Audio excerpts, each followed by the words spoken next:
Hi guys, just want to show you how to replace the maintenance box for Epson ET-3750. So sometimes it may confuse some of you guys where to start. So actually it's here, it's on the back. If you unscrew here, then you will find it in this place. So this is the new one. You can see the model. I bought this one from Amazon for maybe 22 bucks Canadian.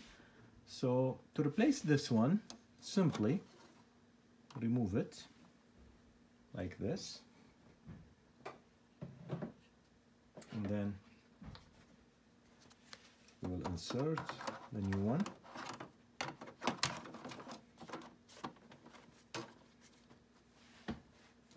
And we are done.